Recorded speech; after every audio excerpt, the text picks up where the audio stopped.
Eto yung bagong design ng mga mini size or pocket size umbrella. Tignan nyo naman mga Mima.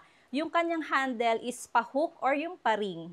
Kaya naman if ever na sobrang liit ng bag nyo at hindi kasya yung pocket size umbrella nyo, pwede nyo siyang i-hook sa belt ng paganyan. O, diba?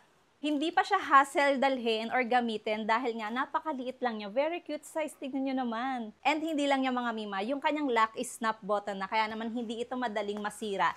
Tapos bukod dyan, manual umbrella pala ito mga Mima. Ayan, maliit lang siya, kasya dito one person. Tapos ang isa sa nagustuhan ko din dito, mas pinatibay na rin itong mini umbrella na to kasi double rib na siya. Double ribs. Ayan o, di ba? Mas pinatibay ito. Diba?